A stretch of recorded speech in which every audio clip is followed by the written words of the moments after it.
പിടിച്ചിരുന്ന് ഈ കഴുതയുടെ ശവശരീരം എനിക്ക് കൊത്തിവലിച്ചു തിന്നാം. അറ്റ് ദ സെയിം ടൈം എനിക്കറിയാം ഇത് ആഴിയുടെ അഗാധതയിലേക്ക് ഏതാനും നിമിഷങ്ങൾക്കകം ഈ കഴുതയുടെ ശവശരീരം ചെന്ന് വീഴും. വെള്ളമൊഴുകി ഒരു വലിയ കുഴിയിലേക്ക് വീഴും. അതിനു മുൻപ് പറന്നുയരാം എന്നൊരു ബോധ്യം ഈ കഴുകനുണ്ടായിരുന്നു. വെള്ളത്തിന്റെ ഇളക്കത്തിൽ ഈ കഴുതയെ മുറുക്കെ പിടിച്ച് ഈ കഴുകൻ ഈ കഴുതയുടെ ശവശരീരം ഇങ്ങനെ കൊത്തി വലിച്ച് തിന്നുകൊണ്ടിരിക്കുകയാണ്. പെട്ടെന്ന് തന്നെ ഈ കഴുകൻ മനസ്സിലാക്കുകയാണ് ഈ കഴുതയുടെ ശവശരീരം ഇതാ വെള്ളത്തിലേക്ക് വീഴാൻ പോകുന്നു. കഴുകൻ പെട്ടെന്ന് തന്നെ 2 ചിറകുകളും അങ്ങോട്ട് അടിച്ചിട്ട് ഉയരത്തിലേക്ക് പറക്കാൻ ശ്രമിച്ചു. പറ്റുന്നില്ല. വീണ്ടും ഒന്നുകൂടെ ശക്തിയുള്ള ചിറകുകൾ അടിച്ചിട്ട് ഉയരത്തിലേക്ക് പറക്കാൻ ശ്രമിച്ചു. പിന്നെയും പറ്റുന്നില്ല. ഈ ചിന്തിച്ചു നിൽക്കാൻ സമയം കൊടുക്കാതെ ഈ കഴുതയുടെ ശവശരീരത്തോടൊപ്പം തന്നെ ബലവാനായ കഴുകനും ഈ ആഴിയുടെ അഗാധതയിലേക്ക് വീഴുന്നു എന്നാണ് കഥയുടെ അവസാനം. പ്രിയമുള്ളവരെ, എന്താണ് ഈ കഴുകന് സംഭവിച്ചത്? ഈ കഴുകന് സംഭവിച്ചത് ശക്തിയുള്ള ചിറകുകൾ ഇല്ലാഞ്ഞിട്ടല്ല, എപ്പോഴാണ് പറക്കേണ്ടതെന്ന് അറിയാഞ്ഞിട്ടല്ല. പിന്നെ എന്താണ് സംഭവിച്ചത്? ഓരോ പ്രാവശ്യം ഈ കഴുതയുടെ ശവശരീരത്തിൽ മുറുക്കെ പിടിക്കുമ്പോൾ കഴുകൻ പോലും അറിയാതെ ഈ കഴുകന്റെ മൂർച്ചയേറിയ നഖം ഈ കഴുതയുടെ വാരിയെല്ലിനത്തേക്ക് കയറുകയായിരുന്നു.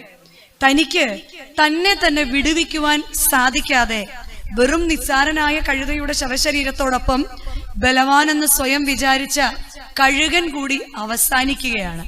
നമ്മുടെ ജീവിതത്തെ ഇതിനോടൊന്ന് താരതമ്യം ചെയ്താൽ വളരെ നിസ്സാരമായ ലോകത്തിലെ പല കാര്യങ്ങളെയും എനിക്ക് അതിജീവിക്കാൻ സാധിക്കും എന്ന് പറഞ്ഞാണ് നമ്മൾ ഓരോ ദിവസവും പ്രഭാതം ആരംഭിക്കുന്നത്. ഇനി മേലാൽ ഞാൻ നിന്നോട് ഇങ്ങനെ ദേഷ്യപ്പെടില്ല എന്ന് എത്രയോ പ്രാവശ്യം പറഞ്ഞിട്ടുണ്ട്. ഇനി മേലാൽ ദേഷ്യം വരുമ്പോൾ നിലമറന്ന് ഞാൻ നിങ്ങളോട് ഇങ്ങനെ സംസാരിക്കില്ല എന്ന് എത്രയോ പ്രാവശ്യം നമ്മളും പറഞ്ഞിട്ടുണ്ട്. ഇനി മേലാൽ മക്കളെ ശപിച്ച് കൊള്ളരുതാത്തവനെന്ന് ഞാൻ പറയില്ല എന്ന് എത്രയോ പ്രാവശ്യം നമ്മൾ പ്രതിജ്ഞ ചെയ്തിട്ടുണ്ട്.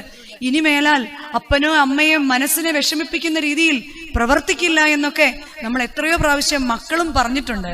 പക്ഷെ നമ്മൾ അറിയാതെ വീണ്ടും വെള്ളത്തിന് ഇളക്കം തട്ടുമ്പോൾ ഇറുക്കി നമ്മൾ നമ്മുടെ സ്വഭാവത്തിൽ ഇങ്ങനെ ഉടക്കി കിടക്കുകയാണ്.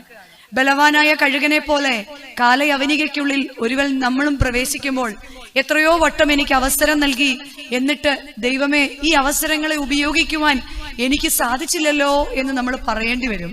ഒരിക്കൽ 2 പേര് മരിച്ച് സ്വർഗത്തിൽ ചെന്നപ്പോൾ ദൈവം തമ്പുരാന്റെ മുൻപിൽ നിൽക്കുകയാണ് ഭാര്യയും ഭർത്താവും. അപ്പൊ ദൈവസന്നിധിയിൽ ദൈവം തമ്പുരാൻ വിധിക്കായിട്ട് കടന്നു വന്നപ്പോ തന്നെ ഇവർ പരസ്പരം പറഞ്ഞു, ദൈവമേ ഞങ്ങൾ ഇപ്പോഴാണ് ഞങ്ങളുടെ തെറ്റുകൾ മനസ്സിലാക്കിയത്. ഇനി ഒരു ജീവിതം തരികയാണെങ്കിൽ നീരാളിയെ പോലെയുള്ള ജീവിതം തരണമേ. അപ്പൊ ദൈവം ചോദിച്ചു, നിനക്ക് എന്തിനാ ഇത്രയും ശ്രേഷ്ഠനായ മനുഷ്യനായ നീ എന്തിനാ ഒരു നീരാളിയാവാൻ ആഗ്രഹിക്കുന്നത്? ദൈവമേ ഈ കാലത്തിൽ എനിക്ക് സാധിക്കാത്തത് നീരാളിക്ക് 6 കൈയും കാലും കൂടെ ഉണ്ടല്ലേ, ചേർത്ത് പിടിക്കാൻ വേണ്ടി എനിക്ക് 6 കൈയും കാലും കൂടെ തരണം എന്ന് പറഞ്ഞു. ദൈവം മറുപടിയായിട്ട് ഇവരോട് പറയുകയാണ്, 2 കൈ തന്നിട്ട് ചേർത്ത് പിടിക്കാൻ പറ്റാത്ത നീയാണോ ഇനി 6 കൈ കൊണ്ട് ചേർത്ത് പിടിച്ച് സ്നേഹിക്കാൻ പോകുന്നത്? പ്രിയമുള്ളവരെ, നമുക്കെല്ലാം അനുഗ്രഹിക്കപ്പെട്ട മാതൃകയുള്ള കുഞ്ഞുങ്ങളെ ഇഷ്ടമാണ്. നമ്മുടെ കുഞ്ഞുങ്ങള് യേശു തമ്പുരാനെ പോലെയുള്ള കുഞ്ഞാവണമെന്നാണ് നമ്മൾ ആഗ്രഹിക്കുന്നത്. യേശുവിനെ പോലെ ആയില്ലെങ്കിൽ മിനിമം ആരെ പോലെയെങ്കിലും ആകണം, യോഹന്നാനെ പോലെയെങ്കിലും ആകണം. ഇങ്ങനെയുള്ള കുഞ്ഞുങ്ങളെയാണ് നമ്മൾ ആഗ്രഹിക്കുന്നത്. എന്നാൽ ആർക്കാണ് യേശു എന്നൊരു പൈതലിനെ കിട്ടിയത്? മറിയാമിനും. കൃപ നിറഞ്ഞവളെ എന്ന് സ്വർഗം സാക്ഷിച്ച മറിയാം. ആരായിരുന്നു മറിയാം? സ്വർഗമാണ് ആ പേര് വിളിച്ചത്. എന്ത്? കൃപ നിറഞ്ഞവളെ. ഇന്ന് തിരുമേനി ആവർത്തിച്ച് പറഞ്ഞു, നീതിമാനായ യൗസേപ്പിനുമാണ് യേശു എന്നൊരു പൈതലിനെ സ്വർഗം ദാനമായി കൊടുത്തത്. എലിസബത്തിനെയും സക്കറിയ പുരോഹിതനെ കുറിച്ചും പറയുന്നത് എന്ത് തന്നെയായിരുന്നു? അവരിരുവരും ദൈവസന്നിധിയിൽ നീതിയുള്ളവരായിരുന്നു. അവർക്കായിരുന്നു യോഹന്നാൻ എന്നൊരു പൈതലിനെ ലഭിച്ചത്. അങ്ങനെയെങ്കിൽ പ്രിയമുള്ളവരെ, അങ്ങനെയുള്ള പൈതങ്ങളെ, അങ്ങനെയുള്ള തലമുറയെ നമുക്ക് ലഭിക്കണമെങ്കിൽ നമ്മളും എങ്ങനെയുള്ളവരായിരിക്കണം? ആ മാതാപിതാക്കളെ പോലെ ആയിരിക്കണം. ശാരീരികവും മാനസികവും ആത്മീയവുമായി ആരോഗ്യമുള്ള കുഞ്ഞുങ്ങൾ നമ്മുടെ തലമുറയിൽ ഉണ്ടാകണമെങ്കിൽ ശാരീരികവും മാനസികവും ആത്മീയവുമായി ആരോഗ്യമുള്ള മാതാപിതാക്കളും നമ്മളുടെ ഇടയിൽ ഉണ്ടാകണം. ഏതൊരു സ്ഥലത്ത് ചെന്നാലും ധാർമ്മികത നഷ്ടപ്പെട്ടിരിക്കുക. ഒരു ആശുപത്രി ചെന്ന് ഒരു ഡോക്ടറിനെ നമുക്ക് വിശ്വാസമില്ല. നമ്മൾ ചോദിക്കുന്നത് ആരെയാ വിശ്വസിക്കുന്നത്? പണ്ട് ഈ ജംഗ്ഷനിൽ വല്ല ഒരു ഡോക്ടർ കാണും, അദ്ദേഹത്തിന് ഒരു MBBS കാണും. എല്ലാത്തിന്റെയും കൂടെ മരുന്നെന്താ? ഒറ്റ ഒരു വട്ടമുള്ള ഗുളികയായിരുന്നു. നമ്മുടെയൊക്കെ എല്ലാ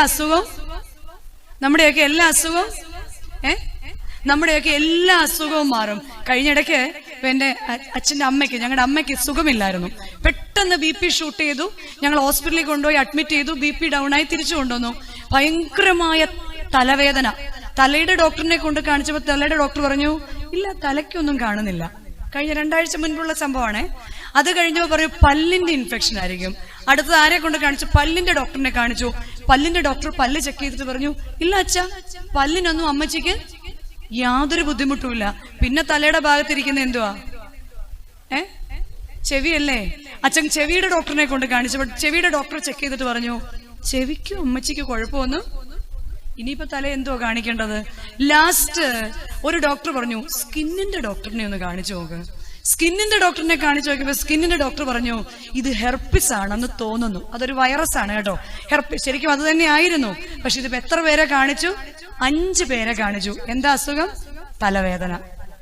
എന്നാൽ പണ്ട് ഇതിനെല്ലാം കൂടെ ഒറ്റ ഒരു മരുന്നേ ഉണ്ടായിരുന്നുള്ളൂ. ഇന്ന് നമുക്ക് എന്തേ ഉള്ളൂ?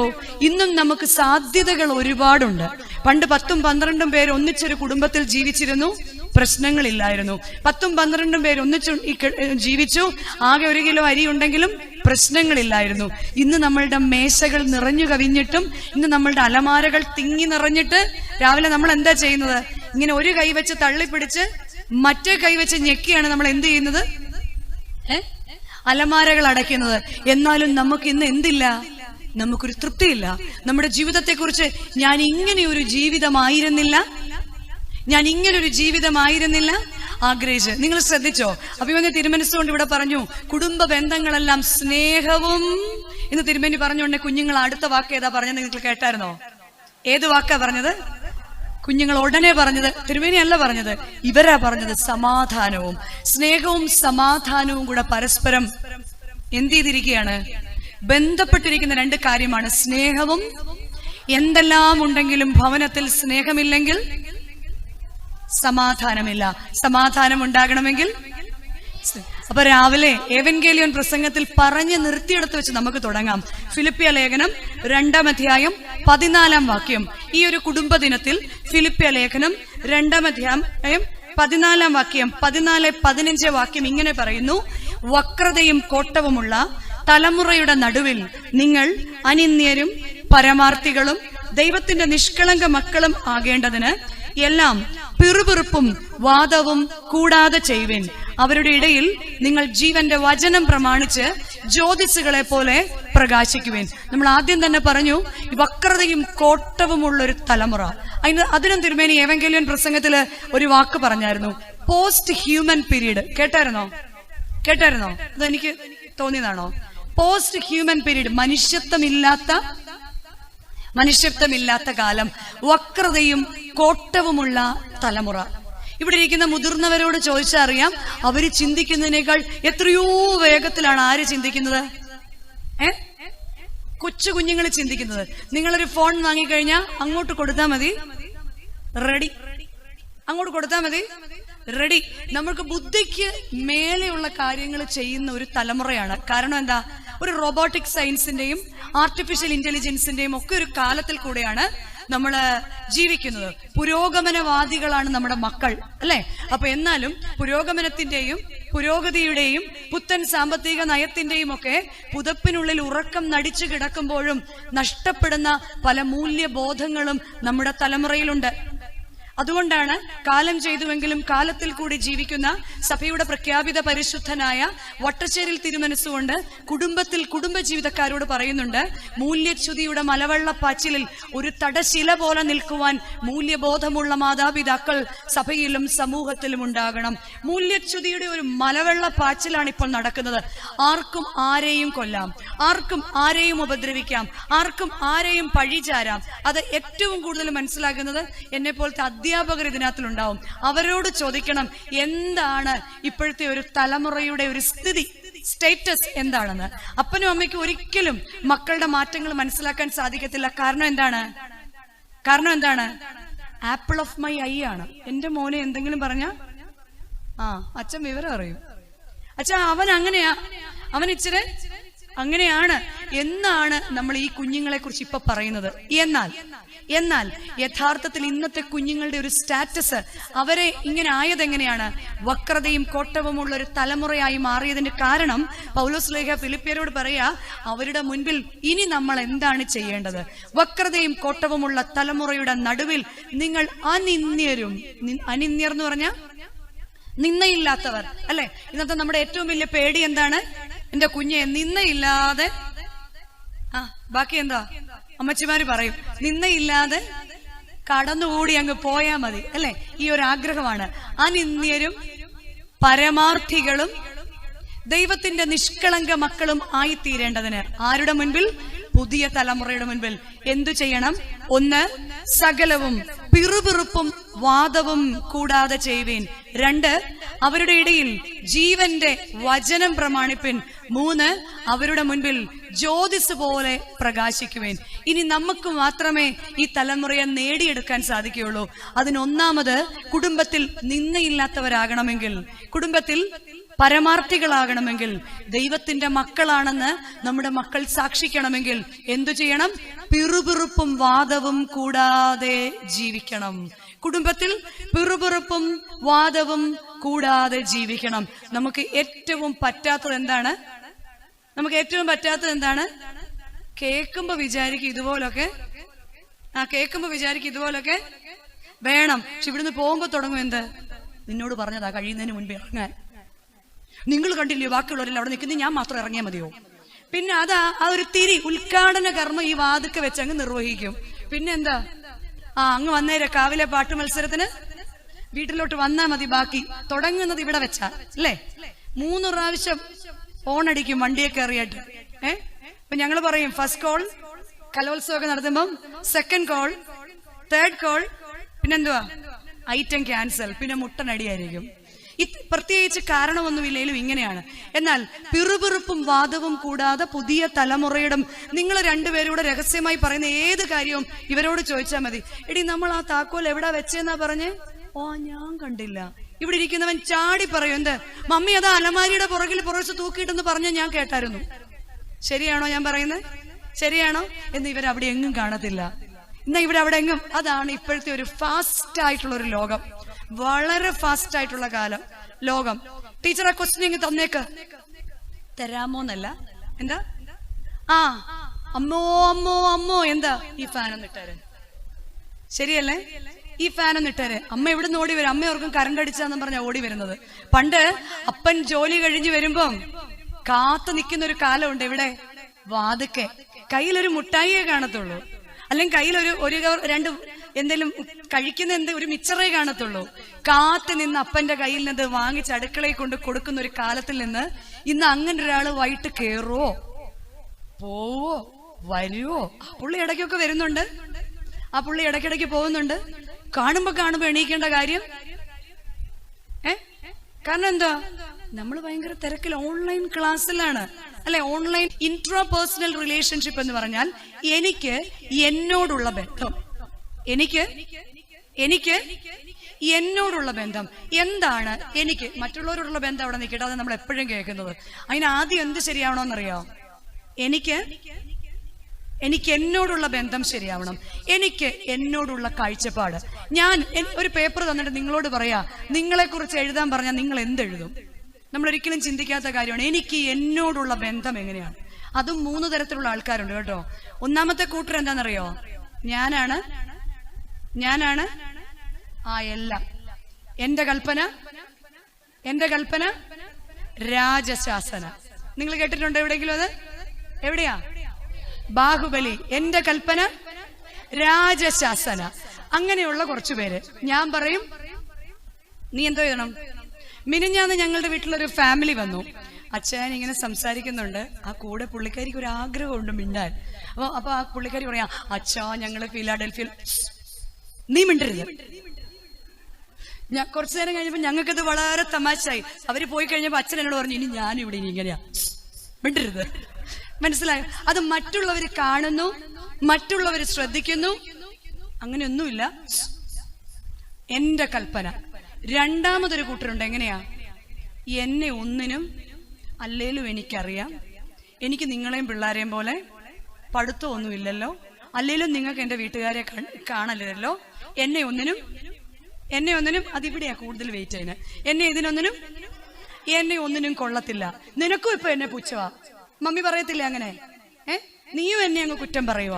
അങ്ങനെ കുറച്ചു പേര്. എന്നാൽ യഥാർത്ഥത്തിൽ ഒരു കുടുംബത്തിൽ ഒന്നിച്ചു പോകണം എന്ത് ചെയ്യണം?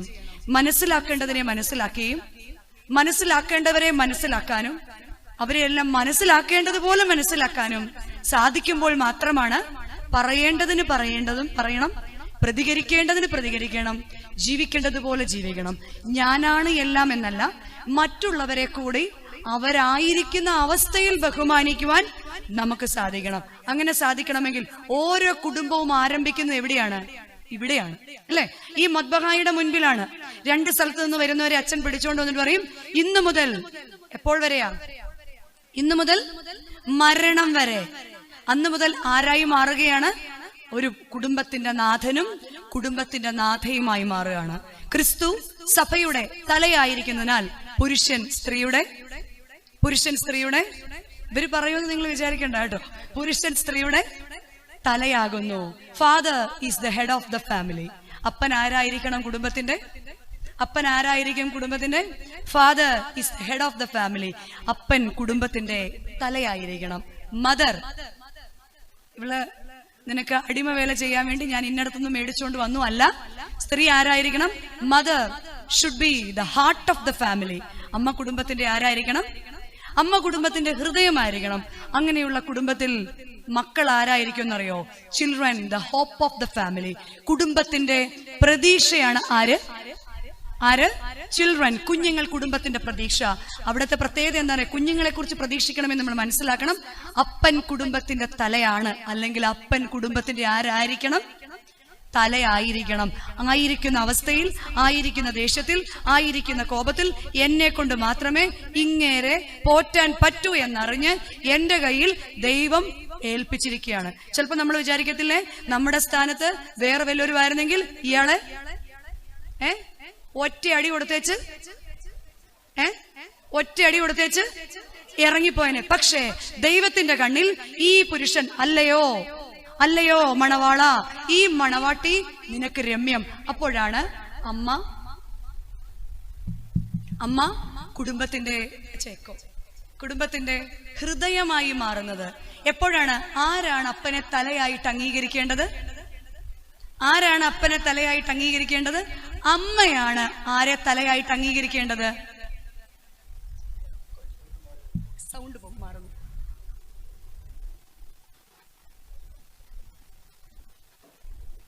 അമ്മയാണ് അപ്പനെ ആരായിട്ട് അംഗീകരിക്കേണ്ടത്? അപ്പനെ തലയായിട്ട് അംഗീകരിക്കേണ്ടത്. അല്ലെങ്കിൽ എന്ത് സംഭവിക്കുമെന്നറിയോ? അപ്പൻ ആരായി പല കുടുംബത്തിലും ആയി തീർന്നിരിക്കുകയാണ്. പല കുടുംബത്തിലും അപ്പനൊരു സെക്യൂരിറ്റി, കറക്റ്റ് സമയത്ത് വീടിന് കാവല്, വീട്ടിലേക്കുള്ള സാധനങ്ങള്, വീടിന്റെ ഒരു കാവൽക്കാരനായിട്ട് പല കാര്യങ്ങളും ആര് മാത്രം അറിയുന്നുള്ളൂ? അടുക്കളയിൽ ഒരു വട്ടമേശ സമ്മേളനത്തിൽ അമ്മയും മക്കളെ ഒരിക്കലും വിശ്വസിക്കരുതേ. നമുക്കൊടുവിൽ ആരേ കാണുള്ളൂ? കുറവാണെങ്കിലും ഇച്ചിരി ദേഷ്യക്കാരനാണെങ്കിലും ആരേ കാണത്തുള്ളൂ? കൊള്ളരുതാത്തവനാണെങ്കിലും ഭർത്താവേ കാണത്തുള്ളൂ. ഇവര് നമ്മളെക്കാൾ നല്ലവരെ കാണുമ്പോൾ പറന്നു പോകും, ഈ കിളികൾ പറന്നു പോകും. അപ്പോൾ അമ്മ വേണം അപ്പനെ ആരായിട്ട് അംഗീകരിച്ച് കാണിച്ചു കൊടുക്കാൻ? തലയായിട്ട് അംഗീകരിക്കാൻ. അമ്മയെ ഹൃദയമായിട്ട് അംഗീകരിക്കാൻ കുടുംബത്തിൽ അപ്പന് സാധിക്കുന്നുണ്ടോ? അടുത്ത ചോദ്യമാണ്. ഞാൻ തലയാണ് ഏറ്റവും ഇങ്ങനെ ഉയർന്നു നിൽക്കുന്നത്. പക്ഷേ ഈ തല മാത്രം ആടിയത് കൊണ്ട് ആരെങ്കിലും ജീവിച്ചിരിക്കുന്നതായിട്ട് കേട്ടിട്ടുണ്ടോ? ഹൃദയവും കൂടെ വർക്ക് ചെയ്തില്ലെങ്കിൽ, ബ്രെയിൻ എത്ര ആക്റ്റീവ് ആണെങ്കിലും അമ്മയെ ഇന്ന് നമ്മൾ ഏവൻഗേലിയോൻ അല്ല അൻപുടയോന് പകരം പാടിയ ഒരു ഗീതമുണ്ട്. ഓർമ്മയുണ്ടോ ആർക്കെങ്കിലും? ഇല്ലെന്ന് പറഞ്ഞാൽ മോശ. തിരുമേനി വീണ്ടും അത് തന്നെയാ പ്രസംഗിച്ചത്. യൗസേപ്പിന് വിവാഹം നിശ്ചയിച്ചിരുന്ന മറിയാം എന്നൊരു സ്ത്രീയുടെ മേലൊരു കുറ്റമുണ്ട് എന്നറിഞ്ഞ് അവൾക്ക് മാനഹാനി വരുത്താതെ എങ്ങനെ ഉപേക്ഷിക്കണമെന്ന് ആര് ചിന്തിച്ചു? അവൾക്ക് മാനക്കേട് വരാതെ സംരക്ഷിക്കാൻ ആര് ചിന്തിച്ചു? ഭാര്യയുടെ കഴിവുകേടുകൾ, ഭാര്യയുടെ കുറവുകൾ തന്നെത്താനിരുന്ന് വിളിച്ചു പറയുകയും സഹോദരങ്ങളുടെ മുന്നിൽ ഇരുന്ന് വിളിച്ചു പറയുകയും മക്കളുടെ മുൻപിൽ ഇരുന്ന് വിളിച്ചു പറയുകയും ചെയ്താൽ എങ്ങനെ അമ്മ കുടുംബത്തിന്റെ ഹൃദയമാകും? എങ്ങനെ മക്കളാൽ അമ്മ അംഗീകരിക്കപ്പെടും? അപ്പനും അമ്മയും എന്തു ചെയ്യണമെന്ന് നസ്രത്തിലെ കുടുംബം നമ്മളെ പഠിപ്പിക്കുന്നുണ്ട്. അവർ പരസ്പരം ശുശ്രൂഷ ചെയ്യുന്നവരായിരുന്നു. അമ്മയെ കുടുംബത്തിന്റെ ഹൃദയമായി അംഗീകരിക്കുവാൻ ആർക്ക് സാധിക്കണം? അപ്പന് അല്ലെങ്കിൽ ഒരു ഭർത്താവിന് സാധിക്കുമ്പോൾ മാത്രമാണ് അമ്മ കുടുംബത്തിലെ ഹൃദയമാകുന്നത്. ഇപ്പൊ നമ്മൾ പറയും നീ ഉണ്ടില്ലെങ്കിലും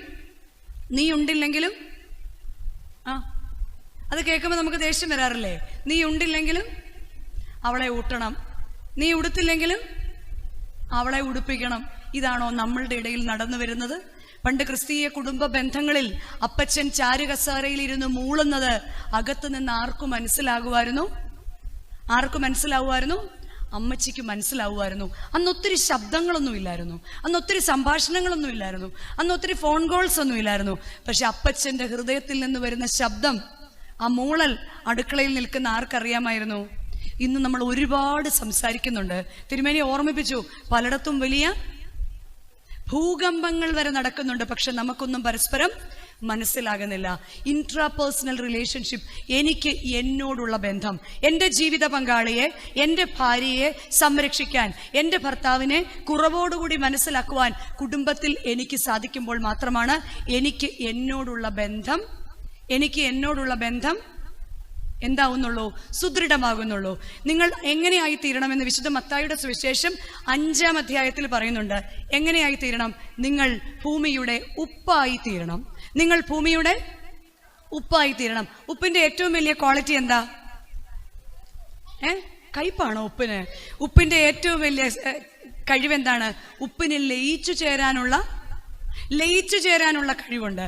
ആയിരിക്കുന്ന ജീവിത പങ്കാളിയുമായി ലയിച്ചു ചേരാൻ എനിക്ക് സാധിച്ചിട്ടുണ്ടോ?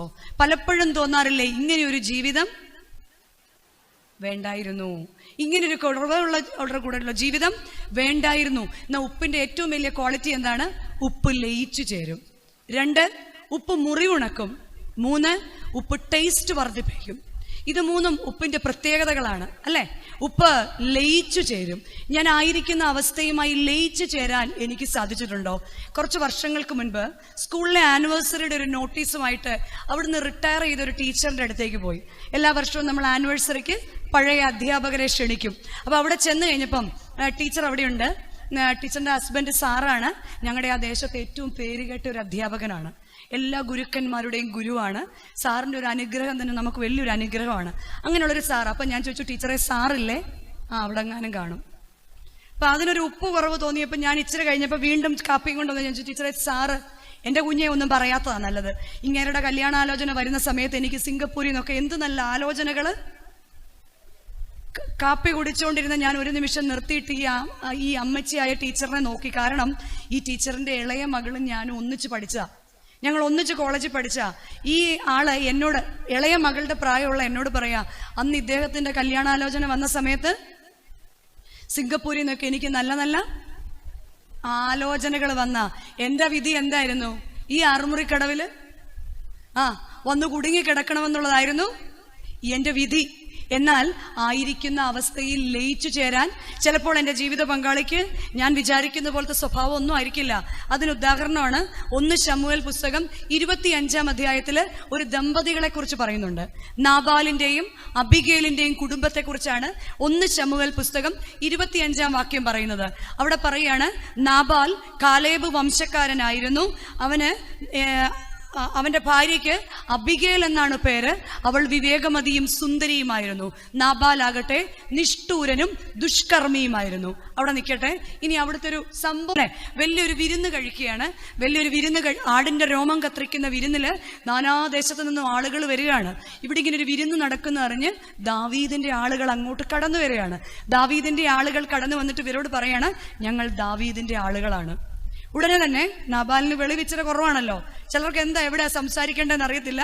പിന്നെ മറ്റുള്ളവരോട് നമുക്ക് മുഖത്ത് വെക്കാൻ വയ്യാത്ത അവസ്ഥയാക്കി തരും, അല്ലേ?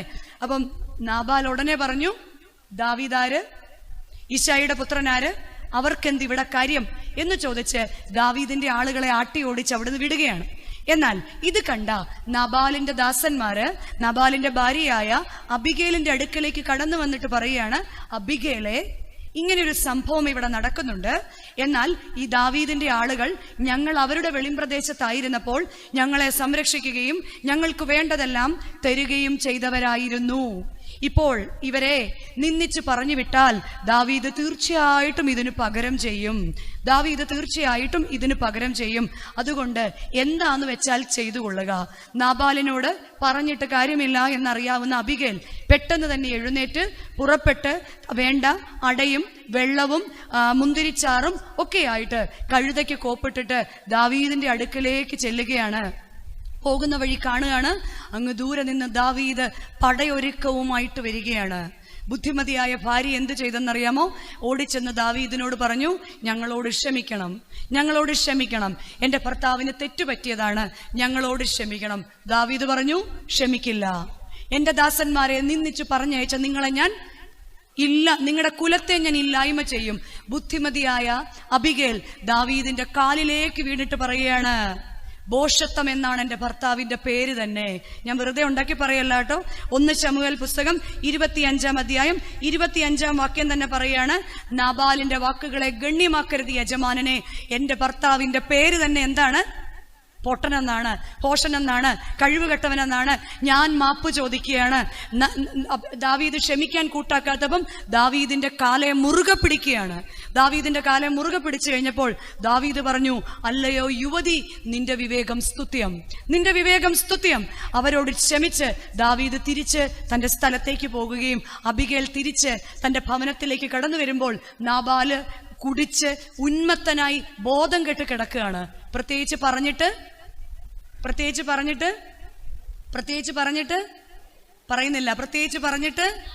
കാര്യമില്ല. പിള്ളേർക്ക് മനസ്സിലായി, പക്ഷെ ഇവർ പറയത്തില്ല. കാരണം എന്താണ്? ചില സമയത്ത് സന്ധ്യയിൽ നമ്മുടെ വീടുകളിലേക്ക് ചെന്ന് കഴിഞ്ഞാൽ ഇതിലാരാണ് പല അച്ഛന്മാരും പറഞ്ഞു കേട്ടിട്ടുണ്ട്, ശരിക്കും അച്ചായനാണോ അമ്മാമയാണോ കുടിച്ചതെന്ന് എനിക്കൊരു സംശയം. മുട്ടനടി, കുടിച്ച അച്ചായനും കുടിക്കാത്ത അമ്മാമയും ഒരുപോലെ. ഇതിലാരാണ് മദ്യപിച്ചിരിക്കുന്നതെന്ന് മനസ്സിലാകാത്തതുപോലത്തെ വഴക്ക്. പക്ഷെ അബിഗേലും മിണ്ടിയില്ല. അബിഗേലിനറിയാം വെറുതെ ആരോഗ്യം കളഞ്ഞിട്ട് കാര്യമില്ല. കാരണം അവരുടെ ഭർത്താവിന്റെ കഴിവുകേടുകളെ മനസ്സിലാക്കാൻ ആർക്ക് സാധിച്ചു? അബിഗേലിന് സാധിച്ചു. എന്നാൽ പിറ്റേ പ്രഭാതത്തിൽ അബിഗേൽ നടന്ന കാര്യങ്ങളെല്ലാം തന്റെ ഭർത്താവിനെ പറഞ്ഞു മനസ്സിലാക്കുകയാണ്. നാബാൽ ഞെട്ടിപ്പോയി. ദാവീദ് നാബാലിനെ വെറുതെ വിട്ടെങ്കിലും യഹോവയാം ദൈവം നാബാലിനെ വെറുതെ വിട്ടില്ല. ദിവസങ്ങൾ കഴിഞ്ഞപ്പോൾ നാബാല് മരണപ്പെട്ടു. നാബാലിന്റെ മരണവാർത്ത അറിഞ്ഞ് ദാവീദ് ആളെ അയച്ചിട്ട് ദാവീദിന്റെ ഭാര്യയാകുവാൻ അബിഗേലിനെ ക്ഷണിക്കുകയും ചെയ്തു. പ്രിയമുള്ളവരെ, ഈ ഒരു ജീവിത അനുഭവത്തിൽ നിന്ന് നാം മനസ്സിലാക്കേണ്ടത് എന്താണ്? തന്റെ ഭർത്താവിന്റെ ബലഹീനതകൾ അറിയുമായിരുന്നിട്ടും അവിടെ കിടന്ന് വഴക്കുണ്ടാക്കി, ഇങ്ങോട്ട് ഇറങ്ങു മനുഷ്യ, ചെന്ന് അവരെ വിളിച്ചോണ്ട് വാ എന്ന് പറഞ്ഞ് വഴക്കുണ്ടാക്കുകയല്ല ചെയ്തത്. പിന്നെയോ, നിങ്ങൾ അങ്ങോട്ട് എന്ന് 2 വർത്താനം പറ എന്ന് സഹോദരങ്ങൾ തമ്മിൽ വഴക്കിടുമ്പം നിങ്ങളിങ്ങനെ ഇരുന്നോ? അവനെല്ലാം കൊണ്ടുപോട്ടെ എന്ന് പറഞ്ഞ് ഈ പ്രാവശ്യം നമ്മുടെ പ്രാർത്ഥനയോത്തിൽ നിന്ന് തന്നെ ആര് വരണം? അച്ഛൻ ഓർക്കും ഈ ചാടുന്ന മുഴുവനും ആരാന്ന്. ഈ സ്ക്രൂ എവിടുന്നാ വരുന്നേ? സ്ക്രൂ വേറെ സ്ഥലത്ത് നിന്നാണ് വരുന്നത് പലപ്പോഴും, അല്ലെ?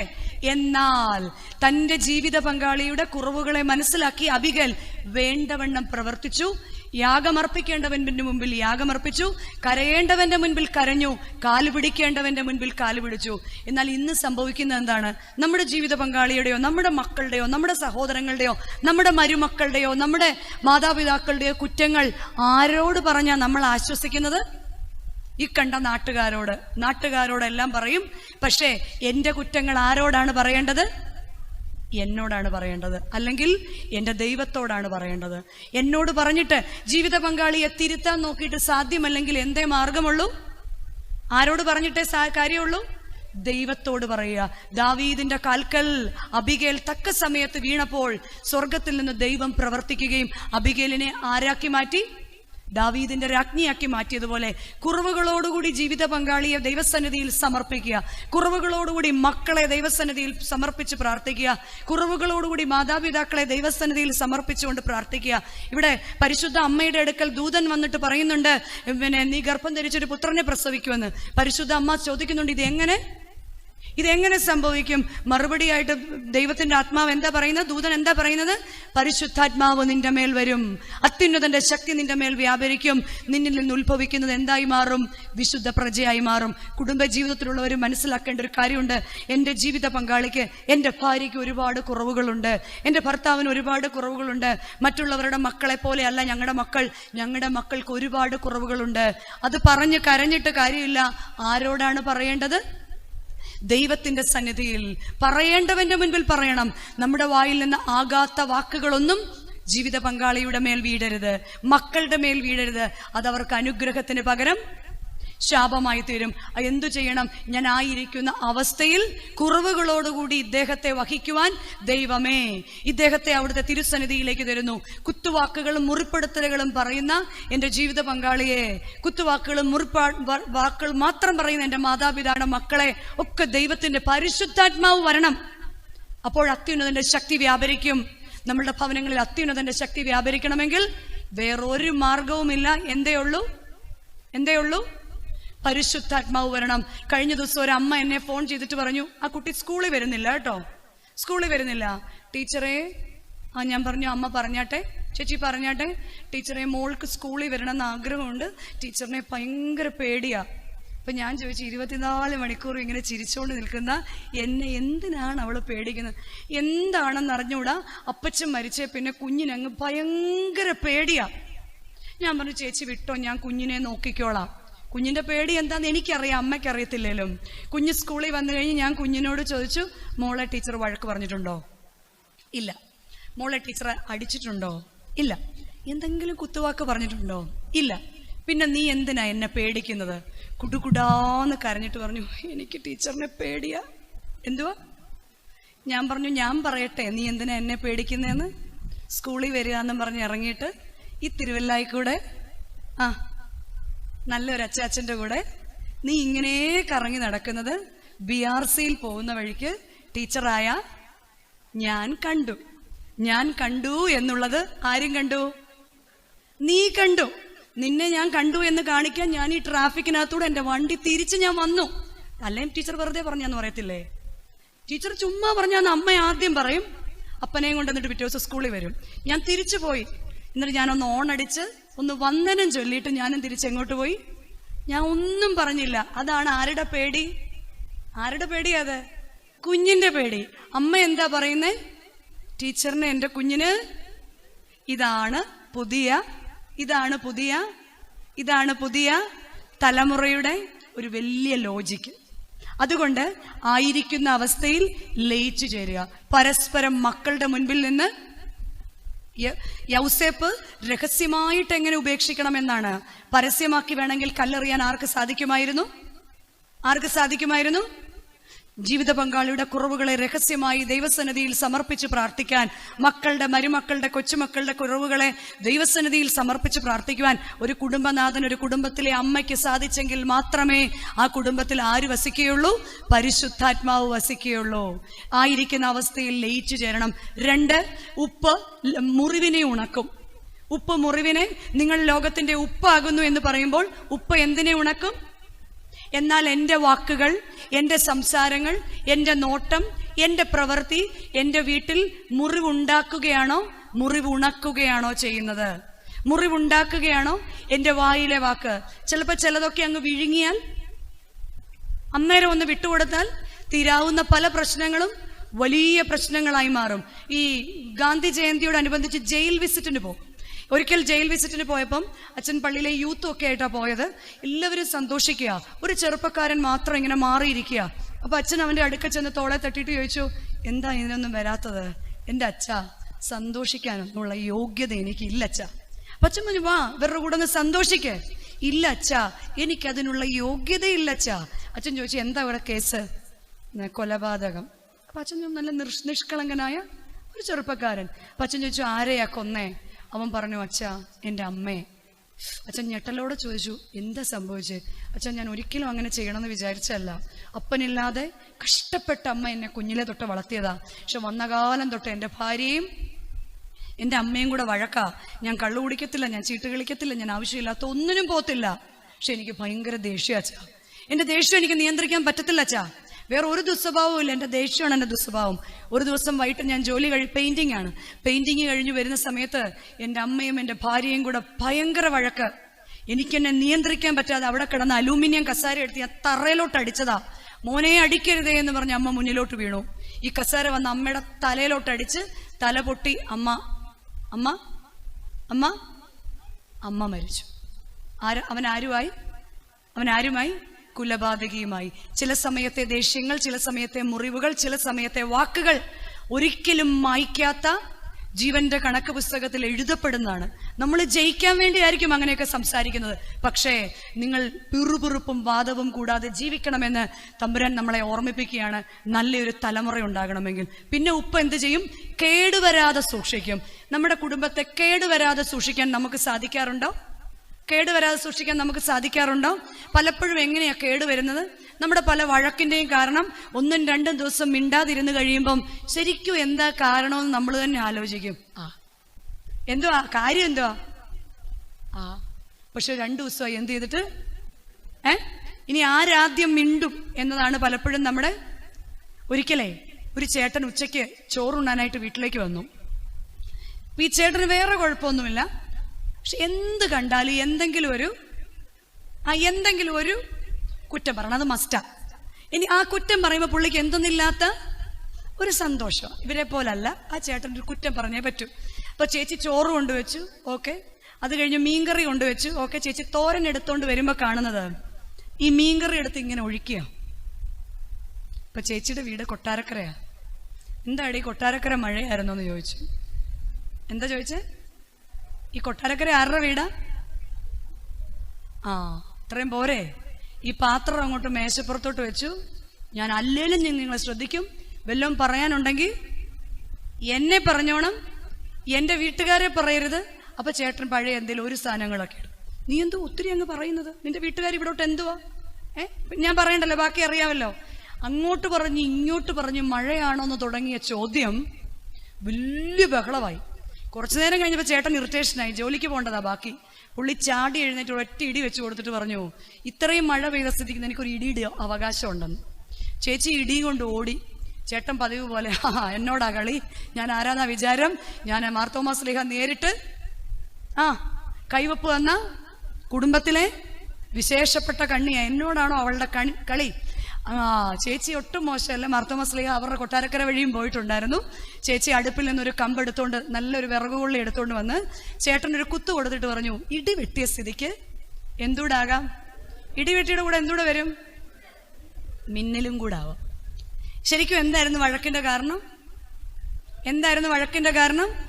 ഒന്നുമില്ല, പ്രത്യേകിച്ച് യാതൊരു കാരണവുമില്ല. പക്ഷെ വലിയൊരു വഴക്ക് അവിടെ ഉണ്ടായി. ശരിക്കും ഒന്ന് ചിന്തിച്ചു നോക്കിയേ. ഇത് കാണുമ്പോൾ നമ്മുടെ ഈ കുഞ്ഞുങ്ങളോട് ചോദിച്ചാൽ മതി. ഇവർ സ്കൂൾ വിട്ട് കഴിയുമ്പോൾ കറക്റ്റ് ഇവർക്ക് മനസ്സിലാകും. മൂത്തവൻ ഇളയവനോട് പറയും, കേറിപ്പോരെ, അല്ല ഇതിന്റെ ബാക്കി. പ്രായമുള്ളവര് അല്ലേ എന്താ പറയാ, ഇതിന്റെ ബാക്കി ആർക്കാ കിട്ടുന്നേ? നമുക്ക് കിട്ടും. ഇതിന്റെ ബാക്കി ആ കാലാവസ്ഥ അനുസരിച്ച് വള്ളമിറക്കാൻ നന്നായിട്ട് ആർക്കറിയാം? നമ്മുടെ കുഞ്ഞുങ്ങൾക്കറിയാം. പ്രിയമുള്ളവരെ, നമ്മുടെ വ്യക്തിബന്ധങ്ങളിൽ, നമ്മുടെ കുടുംബ ബന്ധങ്ങളിൽ ചില മതിലുകൾ നമ്മൾ സൃഷ്ടിച്ചു വെച്ചിരിക്കുകയാണ്. ഈ മതിലുകളെ എന്തു ചെയ്യണമെന്നറിയാമാണ്. ഇതുവഴി കയറിയാൽ അതുവഴി ഇറങ്ങാം. അപ്പനെ പറ്റിച്ച് അമ്മയുടെ കൂടെ നിൽക്കാൻ പറ്റത്തില്ല, അമ്മയെ പറ്റിച്ച് അപ്പന്റെ കൂടെ നിൽക്കാൻ പറ്റത്തില്ല. അപ്പനും അമ്മയ്ക്കും എന്തേ പാടുള്ളൂ? ഒറ്റ സ്വരമേ പാടത്തുള്ളൂ. നിങ്ങൾ ശ്രദ്ധിച്ചിട്ടുണ്ടോ? ഗാനമേള നടക്കുന്നതിന് മുൻപ് മൈക്ക് ചെക്ക് എന്ന് പറയും അല്ലേ? തബലക്കാരൻ ഒന്ന് കൊട്ടും, വയലിൻകാരൻ കീ എന്നൊരു ശബ്ദം ഉണ്ടാക്കും, ഓർഗൻകാരൻ വേറൊരു ശബ്ദം ഉണ്ടാക്കും. ശബ്ദങ്ങളെല്ലാം വ്യത്യസ്തമല്ലേ അല്ലേ? അത് കഴിയുമ്പോൾ പാടുന്നവനും വന്നൊന്ന് മൈക്ക് ചെക്ക് ചെയ്യും.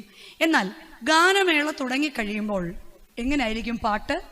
ഒരേ താളത്തിൽ, ഒരേ ശബ്ദത്തിൽ, ഒരേ രാഗത്തിൽ അല്ലേ? നമ്മൾ കൂവും. ശരിയല്ലേ? ഇതുപോലെ തന്നെയാണ് കുടുംബജീവിതവും. നമ്മളെല്ലാം വ്യത്യസ്ത ശബ്ദങ്ങളും വ്യത്യസ്ത ആശയങ്ങളും വ്യത്യസ്ത അഭിപ്രായങ്ങളും വ്യത്യസ്ത ഇഷ്ടങ്ങളും ഡിഫറെന്റ് ടേസ്റ്റുകളും ഒക്കെ ഉള്ളവരാണ്.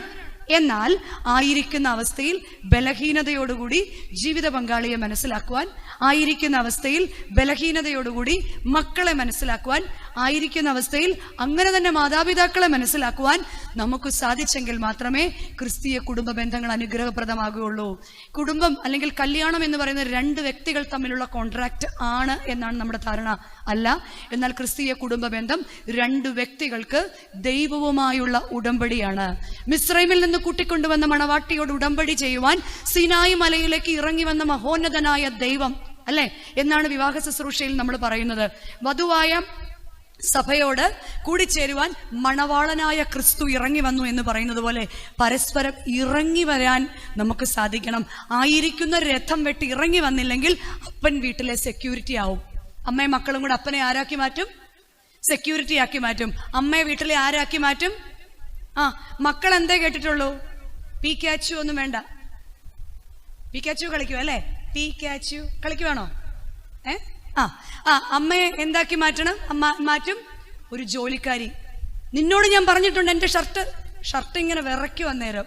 അപ്പൊ ഇത് കാണുമ്പോൾ മക്കൾ എന്ത് വിചാരിക്കും? അമ്മ ഈ വീട്ടിലെ ആരാണ്? അമ്മ ഈ വീട്ടിലെ ഒരു ജോലിക്കാരി അല്ല. അപ്പനും അമ്മയ്ക്കും ഒറ്റ ശബ്ദമാണെങ്കിൽ അപ്പൻ കുടുംബത്തിന്റെ തലയായും അമ്മ കുടുംബത്തിന്റെ ഹൃദയമായിരിക്കും. അവിടെയാണ് പ്രതീക്ഷയുള്ള മക്കൾ ഉണ്ടാകുന്നത്. നമ്മൾ ഓരോരുത്തരും ഭൂമിയുടെ ഉപ്പാണ്. ക്രിസ്തുവിന് വേണ്ടി ഈ ഭൂമിയിൽ സഭയിലും സമൂഹത്തിലൂടെയും ക്രിസ്തുവിന് വേണ്ടി ജീവിക്കുവാൻ ക്രിസ്തുവിന്റെ മുഖച്ഛായയുള്ള നല്ല കുടുംബനാഥനും നല്ല കുടുംബനാഥയുമായിരിക്കണം. യൗസേപ്പിനെ പോലെ മറിയാമിനെ പോലെ പരസ്പരം ചേർത്ത് പിടിക്കുവാൻ കഴിയുമ്പോൾ മാത്രമാണ് നമ്മുടെ ബന്ധങ്ങൾ. അതിനാരെ കൂടിയേ സാധിക്കൂ? ദൈവത്തിന്റെ പരിശുദ്ധാത്മാവേ ഞങ്ങളുടെ കുടുംബത്തിൽ വന്നിറങ്ങിയേ പറ്റൂ. വഴക്കുണ്ടാകുമ്പോൾ നമ്മൾ പ്രാർത്ഥിക്കണം, ദൈവത്തിന്റെ പരിശുദ്ധാത്മാവേ അഗ്നിയായിട്ട് ഇറങ്ങി വരണമേ. അഗ്നിക്ക് മാത്രമേ എന്ത് സാധിക്കുകയുള്ളൂ? തീ കത്തിച്ച് ഇവനെ അങ്ങ് കൊന്നേക്ക്. അങ്ങനെയാണോ? അല്ല. തീ കത്തിച്ച് അശുദ്ധിയെ ചാരമാക്കണമേ. വലിയ ചൂടേറിയ പ്രശ്നങ്ങൾ നടക്കുമ്പോൾ ദൈവത്തിന്റെ പരിശുദ്ധാത്മാവേ കാറ്റായി കടന്നു വന്ന് ഞങ്ങളുടെ കുടുംബത്തെ തണുപ്പിക്കണമേ എന്ന് പ്രാർത്ഥിക്കുവാൻ. അങ്ങനെ ആവുമ്പോൾ എന്ത് സംഭവിക്കുമെന്നറിയാം? ഒരു പരീക്ഷ വന്നു, ഒരു റിസൾട്ട് വന്നു, നമ്മുടെ കുഞ്ഞുങ്ങളൊന്നും ആത്മഹത്യ ചെയ്യുന്ന കുഞ്ഞുങ്ങളാവില്ല. ദൈവത്തിന്റെ പരിശുദ്ധാത്മാവ് എന്ന കാര്യസ്ഥനെ എൻ്റെ അപ്പനും അമ്മയും വിളിക്കുന്നത് ഞാൻ കേട്ടിട്ടുണ്ട് എന്ന് പറയുവാൻ ആർക്ക് സാധിക്കും? മക്കൾക്ക് സാധിക്കും. ഇന്റർപേഴ്സണൽ റിലേഷൻഷിപ്പ്, എനിക്ക് മറ്റുള്ളവരോടുള്ള ബന്ധം, അതും കർത്താവ് പറയാണ് വിശുദ്ധ മത്തായിയുടെ സുവിശേഷം 5-ാം അധ്യായത്തിൽ, നിങ്ങൾ ഭൂമിയുടെ വെളിച്ചമാകുന്നു. നമ്മൾ ആരാകുന്നു? വെളിച്ചമാകുന്നു. നമ്മൾ ഭൂമിയുടെ വെളിച്ചമാണ്. വെളിച്ചത്തിന്റെ പ്രത്യേകത എന്താ? വെളിച്ചം സ്വയം പ്രകാശിക്കും. വെളിച്ചം ഇരുട്ടിനെ ഇല്ലാതെയാക്കും. വെളിച്ചം മറ്റുള്ളവയ്ക്ക് പ്രകാശം കൊടുക്കുകയും ചെയ്യും. സ്വയം പ്രകാശിക്കുവാൻ ദൈവത്തിന്റെ കൃപ വേണം. മറ്റുള്ളവർക്ക്, നമ്മുടെ സഹോദരങ്ങൾക്ക്, നമ്മുടെ മാതാപിതാക്കൾക്ക്, നമ്മുടെ അയൽപക്കക്കാരുടെ മുൻപിൽ ഒരു പ്രകാശമായി തീരുവാൻ ക്രിസ്തീയ കുടുംബ ബന്ധങ്ങൾക്ക് സാധിച്ചില്ലെങ്കിൽ ക്രിസ്തുവാണ് ദേശത്തു നിന്ന് ഇല്ലാതെയാകുന്നത്. നമ്മുടെ പൊതുയോഗങ്ങളിൽ, നമ്മുടെ മീറ്റിങ്ങുകളിൽ, നമ്മുടെ ആഘോഷങ്ങളിൽ, നമ്മുടെ പെരുന്നാളുകളിൽ, നമ്മുടെ സ്വീകരണങ്ങളിൽ ക്രിസ്തുവില്ലാതെ പോകരുത്. പിന്നെ ക്രിസ്ത്യാനിക്ക് ക്രിസ്തു ഒരു ബാനർ മാത്രമായി മാറും. അതുകൊണ്ടാണ് പറയുന്നത്, 1000 പുൽക്കൂടുകളിൽ ഉണ്ണി ജനിച്ചാലും എന്റെയും നിന്റെയും ഹൃദയത്തിൽ ഉണ്ണി ജനിച്ചില്ല എങ്കിൽ എന്താണ് പ്രയോജനം? ക്രിസ്തുവിനെ ഹൃദയത്തിൽ സ്വീകരിക്കുന്നവന് ഹൃദയത്തിനൊരു പ്രത്യേകതയുണ്ട്. എന്താണ്? ഹൃദയം നിറഞ്ഞു കവിയുന്നതത്രേ വായി സംസാരിക്കുന്നത്. ക്രിസ്തുവിനെ സ്വീകരിക്കുവാൻ ഈ എൽദോ പെരുന്നാളിൽ എത്ര പേർ ഒരുക്കത്തോടെ കുടുംബമായിട്ട് ശ്രമിക്കുന്നുണ്ട്? പ്രാർത്ഥനയിലും ഉപവാസത്തിലും ജാഗരണത്തിലും ക്രിസ്തുവിനെ സ്വീകരിക്കുവാൻ എത്ര പേർ തയ്യാറാകുന്നുണ്ട്? ഇന്നത്തെ നമ്മുടെ പ്രശ്നങ്ങൾ എന്താണെന്നറിയോ? ഒന്ന്, ഓവർ എക്സ്പെക്ടേഷൻസ്. നമുക്ക് മക്കളെക്കുറിച്ച് ഓവർ എക്സ്പെക്ടേഷൻസ്, കുടുംബജീവിതത്തെക്കുറിച്ച് കുന്നോളം സ്വപ്നങ്ങളാണ്. ഈ പറയുന്ന എന്തെങ്കിലും ഒന്ന് നടന്നില്ലെങ്കിൽ മുഴുവൻ പോയി. ഇവിടെ എന്തുണ്ടാകുന്നില്ല? അനുസരണമുള്ള മക്കൾ ഉണ്ടാകുന്നില്ല. ഈ കഴിഞ്ഞ കുറച്ച് വർഷത്തിന് മുൻപ് തിരുവല്ല കുടുംബ കോടതിയിൽ ഒരു കേസിലെ പ്രധാന പ്രതി ആരാണെന്നറിയാവോ? ഒരു കോൾഗേറ്റിന്റെ പേസ്റ്റാണ്. കാര്യം എന്താണെന്നറിയോ? വളരെ പേര് കേട്ട തറവാട്, വലിയ പൗരാണികതയൊക്കെ പറയാൻ ഉള്ള ആ തറവാട്ടിൽ നിന്ന് ഒരു വധുവിനെ അങ്ങോട്ടും ഇങ്ങോട്ടും കല്യാണം ആലോചിച്ചു. കല്യാണമൊക്കെ നടന്നു. ആദ്യത്തെ 4 ദിവസം ഞങ്ങളുടെ അവിടെയൊക്കെ വീട്ടിലെ ഇവിടെയൊക്കെ പെണ്ണിന്റെ വീട്ടിലാണ്. അവിടെയൊക്കെ എങ്ങനെയാണ്? പെണ്ണിന്റെ വീട്ടിലാണ്. 4ാമത്തെ ദിവസം കഴിഞ്ഞ് ചെറുക്കന്റെ വീട്ടിലേക്ക് വന്നു. പിറ്റേ പ്രഭാതത്തിൽ ബ്രഷ് എടുത്ത് ഈ പെൺകുട്ടി പല്ല് തേക്കാൻ നോക്കിയപ്പം ചെറുക്കൻ പറഞ്ഞു, പേസ്റ്റ് താഴേന്ന് എടുക്കണേ. അപ്പോൾ അവളിങ്ങനെ ഒന്ന് നോക്കി. അപ്പോൾ വീണ്ടും പറഞ്ഞു, പേസ്റ്റ് താഴേന്ന് എടുക്കണം. അപ്പോൾ അവൾ തിരിച്ചു വെച്ചു, പേസ്റ്റ് ഇപ്പം എവിടെ നിന്ന് എടുത്താൽ എന്താ? പേസ്റ്റ് എവിടെ നിന്ന് എടുത്താൽ എന്താ? കാരണം പണ്ടെങ്ങനെയായിരുന്നു? പണ്ട് ആ പെണ്ണ് കാണാൻ വരുമ്പോൾ ഒരു ഫോട്ടോ തരുന്നതിൽ നോക്കുന്നതല്ലാതെ പിന്നെ കണ്ടിട്ടില്ല. ഇന്ന് സേവ് ദ ഡേറ്റ് ഒക്കെ കഴിയുമ്പോൾ തന്നെ 5 വർഷം താമസിച്ച പരിചയമായി. അപ്പൊ എന്തും പറയാമല്ലോ. പേസ്റ്റ് എവിടുന്ന് എടുത്താൽ എന്താ? അപ്പൊ പയ്യൻ പറഞ്ഞില്ല, പേസ്റ്റ് താഴേന്ന് എടുത്താൽ മതി. ചേട്ടാ, പേസ്റ്റ് എവിടുന്ന് എടുത്താൽ എന്താ?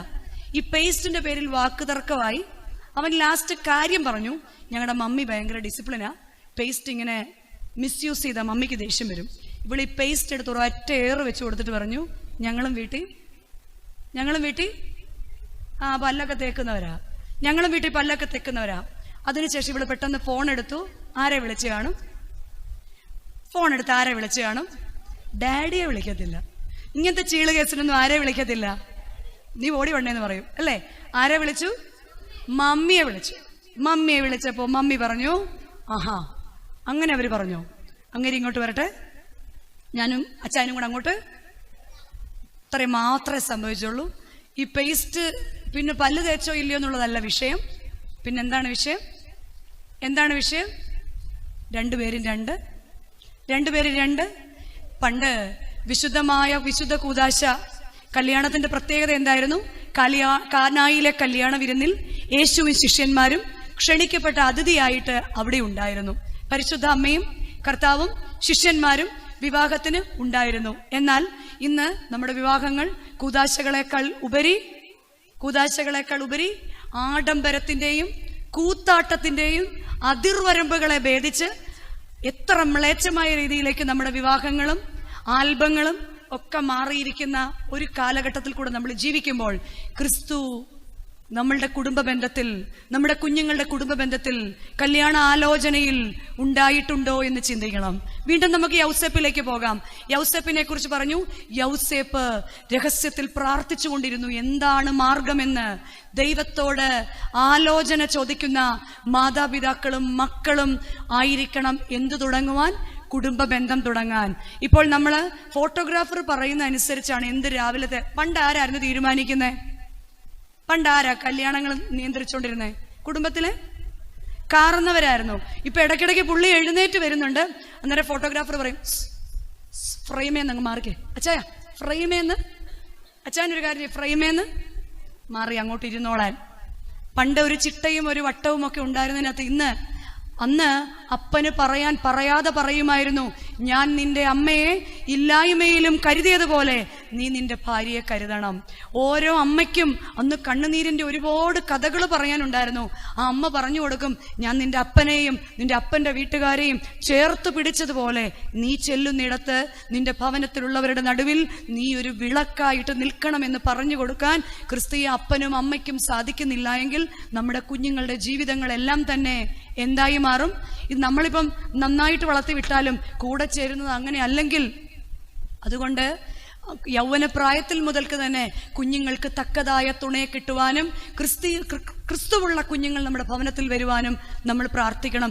2, ദൈവത്തോട് ആലോചന ചോദിക്കണം.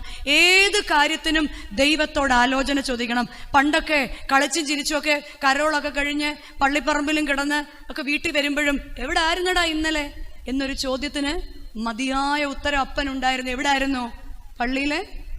പള്ളിയിലെ പാസനേജിന്റെ വരാന്തയിലായിരിക്കും അല്ലേ? പണ്ട് റാന്തൽ വിളക്കും കൊണ്ട്. ഇന്ന് 6 മണിക്ക് ശേഷം കുഞ്ഞ് ട്യൂഷൻ കഴിഞ്ഞ് താമസിച്ചു കഴിഞ്ഞാൽ നമ്മൾ ബോധം കെട്ട് വീഴും. 7 മണിയായി കഴിഞ്ഞാൽ പഞ്ചായത്ത് പ്രസിഡന്റിനെ വരെ നമ്മൾ വിളിക്കും. നമുക്ക് ധൈര്യമില്ല. ഇത്രയെല്ലാം കാര്യങ്ങളുണ്ട്. സ്കൂളിൽ വരുമ്പോൾ വരെ മൊബൈൽ കൊടുത്തു വിടും. അത് ഞാൻ സ്കൂളിൽ നിന്ന് ഇറങ്ങുമ്പോൾ മമ്മിയെ വിളിച്ച് പറയാനാ. ഞാൻ അന്നേരം ഓർത്തിട്ടുണ്ട്, എൻ്റെ മമ്മി ഇത്ര നാളായിട്ട് എന്നെ സ്കൂളിൽ വെച്ചൊന്ന്, ഞാൻ സ്കൂളിൽ പോയോന്ന് പോലും വിളിച്ചിട്ടില്ല. രാവിലെ പറഞ്ഞു വിടും. അന്ന് ഒന്നും അറിയാത്ത മാതാപിതാക്കൾക്ക്, ഒരു വിദ്യാഭ്യാസവും ഇല്ലാതിരുന്ന കാലത്ത്, ഭൂമിയോട് മല്ലിട്ട സമയത്ത് ഗുജറാത്തിലും ഹൈദരാബാദിലും ഡൽഹിയിലും ബോംബെയിലും അമേരിക്കയിലും ഷാർജയിലും അതൊന്നും എന്താണെന്ന് പോലും അറിയാത്ത കാലത്ത് പറഞ്ഞു വിടാനുള്ള ഒരു ധൈര്യം അവർക്കുണ്ടായിരുന്നു. എന്തായിരുന്നു അവരുടെ ധൈര്യം? അവർ നമ്മുടെ മക്കളെ പറഞ്ഞു പഠിപ്പിച്ചു, മക്കളെ, കഷ്ടത്തിന്റെ അപ്പം തിന്നാലും ഞെരുക്കത്തിന്റെ വെള്ളം കുടിച്ചാലും നിന്റെ കണ്ണ് നിന്റെ ഉപദേഷ്ടാവിനെ കണ്ടുകൊണ്ടിരിക്കണം. അപ്പോൾ നീ ഇടത്തോട്ടോ വലത്തോട്ടോ പോകണമെന്ന് പിന്നിൽ നിന്നൊരു ശബ്ദം നീ കേൾക്കും.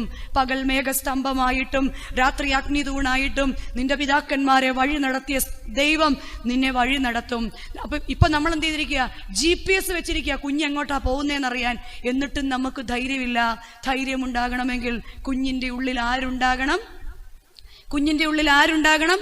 കുഞ്ഞിന്റെ ഉള്ളിൽ ദൈവമുണ്ടാകണം. കുഞ്ഞിന്റെ ഉള്ളിൽ ദൈവത്തിന്റെ പരിശുദ്ധാത്മാവ് ഉണ്ടാകണം. പിന്നെ കുടുംബ സമയങ്ങൾ, നമുക്കെല്ലാം വർക്ക് പ്രഷറാണ് ഇന്ന്, അല്ലെ? ജോലി കഴിഞ്ഞ് ഒന്നിനും സമയമില്ല. അതിന് നമ്മൾ എന്ത് ചെയ്യും? കൊച്ചായിരിക്കുമ്പോ തൊട്ട് എന്ത് കൊടുത്ത് കുഞ്ഞിനെ ഇരുത്തും? ഒരു മൊബൈൽ കൊടുത്ത് കുഞ്ഞിനെ അവിടെ ഇരുത്തും.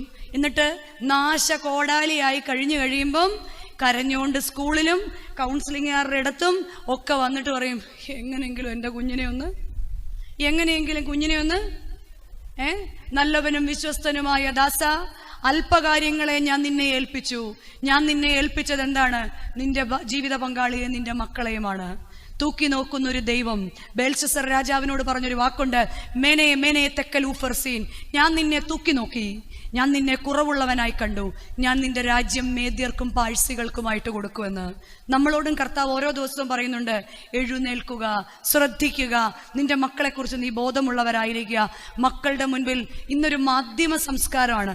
ഈ മാധ്യമ സംസ്കാരത്തിന്റെ ഏറ്റവും വലിയ പ്രത്യേകത എന്താണെന്നറിയോ? അവരെപ്പോഴും കാണുന്നത് ആരെയാ? എപ്പോഴും കാണുന്ന ആരെയാ? ചെരുപ്പിട്ടു കേട്ടോ. അപ്പൊ അപ്പം പറഞ്ഞു, എടാ അതെന്റെ ഓഫീസ് ചപ്പലാടാ, നീ എവിടെ പോകുന്നു? ഞാൻ കവിതയോടൊപ്പം സിനിമയ്ക്ക് പോകുന്നു. അപ്പൊ അപ്പൻ ഇങ്ങനെ പുറത്തോട്ട് തല കാണിച്ചിട്ട് പറയാ, കവിതയോട് പറയണം ഇതെന്റെ, കണ്ടിട്ടില്ലേ നിങ്ങൾ ആ പരസ്യം? കവിതയോട് പറയണം ഇതെന്റെ ചെരുപ്പാണെന്ന്. പിന്നെ അങ്ങനെ ഒരു അപ്പനെയാണ് ആര് സ്വപ്നം കാണുന്നത്? വീട്ടിൽ കാണുന്നതോ? വരാന്തയിൽ ഇരുന്ന് ഏത് സമയവും ഇവിടുന്ന് അവിടോട്ടും അവിടുന്ന് ഇവിടോട്ടും പത്രം വായിക്കുക. എവിടെ പോവാടാ? എന്തൊടുക്കുവാടാ? ഈ പുള്ളി എന്താ മമ്മി ഇങ്ങനെ എന്ന് ചോദിക്കുന്ന ഒരപ്പൻ. മക്കള് കാണുന്ന അപ്പൻ ആരാ? TV-യിലെ അപ്പൻ. മക്കള് കാണുന്ന അമ്മ ആരാ? ടാങ്കിന്റെയും നൂഡിൽസിന്റെ ഒക്കെ പരസ്യത്തിൽ ഇങ്ങനെ ചാടി നടക്കുന്ന മാധുരി ദീക്ഷിത്തിന്റെ പോലത്തെ അമ്മ. വീട്ടിൽ ചെല്ലുമ്പോഴോ ആംഗ്രി ബേർഡ്, അല്ലേ? മുഴുവൻ സമയം നൈറ്റ് മുഴുവൻ നനഞ്ഞ് പുറകെ നടന്ന് ഞാനേ ഉള്ളി വീട്ടിൽ, ഞാനേ ഉള്ളി വീട്ടിൽ ഇങ്ങനെ പരാതി പറയുന്ന ആംഗ്രി ബേർഡ്, അല്ലേ? ലരിച്ചിരിക്കുന്നുണ്ടോ? ഇങ്ങനൊരു അമ്മയെ. ഇതാണ് മാധ്യമങ്ങളിൽ കൂടി മക്കൾക്ക് കിട്ടുന്ന അപ്പനും അമ്മയും. എന്നാൽ ഇതിൽ നിന്ന് ഒരു ദിവസം നമ്മൾ പറയും, ഒരേ ഭക്ഷണമേശയും ഒരേ കർത്തൃമേശയും നമുക്കുണ്ടായിരിക്കണം. ഒന്നിച്ചിരുന്ന് ആഹാരം കഴിക്കുവാൻ, ഒന്നിച്ചിരുന്ന് പ്രാർത്ഥിക്കുവാൻ. പണ്ടത്തെ കാലങ്ങളൊക്കെ ഓർക്കുന്നില്ലേ? പായിലിരുന്ന് അപ്പനും അമ്മയും മക്കളും ഒന്നുമില്ലായ്മയുടെ കാലത്തും ഒന്നിച്ചിരുന്ന് പ്രാർത്ഥിച്ച് ആ പായിലിരുന്ന് കുറച്ചു നേരം കാര്യമൊക്കെ പറഞ്ഞ് മണ്ണെണ്ണ തീരുന്നതിന് മുൻപ് മണ്ണെണ്ണ വിളക്ക് കെടുത്തിയിട്ട് കിടന്നിരുന്ന സ്ഥാനത്ത് നിന്ന്, കുഞ്ഞിന് ട്യൂഷനുണ്ട്, മോൻ ക്ലാസ്സിന് കയറിക്കോ, മമ്മി എന്ത് ചെയ്തോളാം, മമ്മി പ്രാർത്ഥിച്ചോളാം, അച്ചായൻ ടിഫിനകത്ത് മീനില്ലേ, ഒന്നും കഴിക്കത്തില്ല, അതുകൊണ്ട് ആർക്ക് നോയമ്പില്ല, ആർക്ക് നോയമ്പില്ല? അച്ചായനും നോയമ്പില്ല, പിള്ളേർക്ക് നോയമ്പില്ല, പിന്നെ ആർക്കേ ഉള്ളൂ?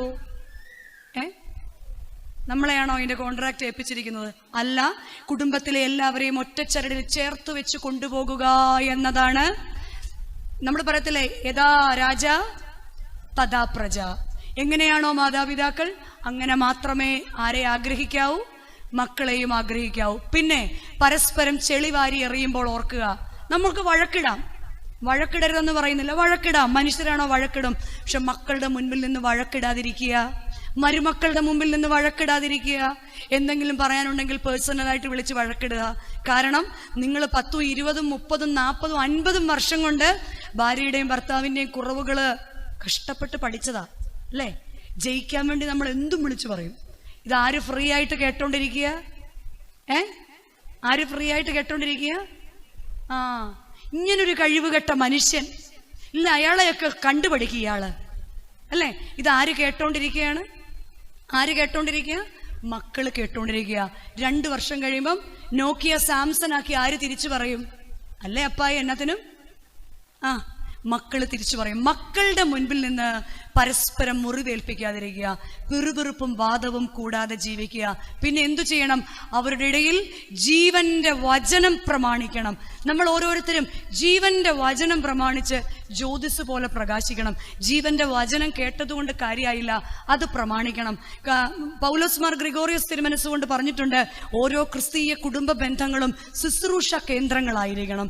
ഏതൊക്കെ ശുശ്രൂഷകൾ കുടുംബത്തിൽ ഉണ്ടാകണം?